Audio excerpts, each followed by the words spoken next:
रामायण के सबसे शक्तिशाली भाई बाली और सुग्रीव, उनका जन्म एक स्त्री से नहीं बल्कि एक पुरुष से हुआ था। ये सुनकर अजीब लगता है, लेकिन यही है रामायण का वो रहस्य जो बहुत कम लोग जानते हैं। कहानी शुरू होती है ब्रह्मा जी के एक आंसू से।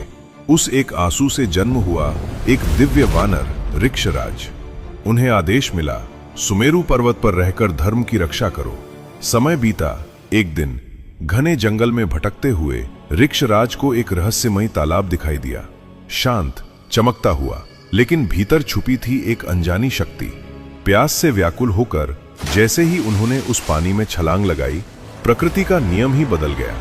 पानी से बाहर निकले तो वो वही नहीं थे, वो बन चुके थे एक अद्भुत सुंदर स्त्री, इतनी दिव्य कि अप्सराएं भी उसके सामने फीकी पड़ जाएं। उसी क्षण देवराज इंद्र और सूर्यदेव वहां से गुजर रहे थे। दोनों उस रूप को देखकर मोहित हो गए, और फिर कुछ ऐसा हुआ जो आज के विज्ञान से भी परे है। इंद्र की शक्ति जब उस स्त्री के बालों को स्पर्श करती है तो जन्म होता है महाबली बाली का, और सूर्य की ऊर्जा जब उसकी गर्दन पर पड़ती है तो जन्म होता है सुग्रीव का। सोचो, कुछ ही पल पहले जो एक राजा था, अब वही दो बालकों की मां बन चुका था। लेकिन चमत्कार यहीं खत्म नहीं हुआ। अगली सुबह वो फिर उसी तालाब में उतरता है और बाहर आता है फिर से राजा ऋक्षराज बनकर। अब एक पुरुष अपनी गोद में दो नवजात बच्चों को लिए खड़ा था। ये दृश्य सिर्फ चमत्कार नहीं बल्कि एक गहरा संकेत था। जब वो ब्रह्मा जी के पास पहुंचे, ब्रह्मा जी मुस्कुराए।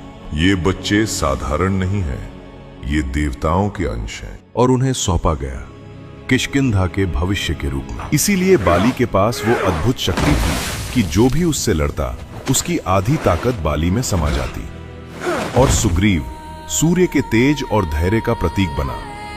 ये कहानी सिर्फ एक जन्म की नहीं है, ये बताती है कि हमारे शास्त्रों में ऐसे रहस्य छुपे हैं जो आज भी हमें चौंका देते हैं। तो बताओ, क्या आपने पहले कभी बाली और सुग्रीव के जन्म का ये सच सुना था?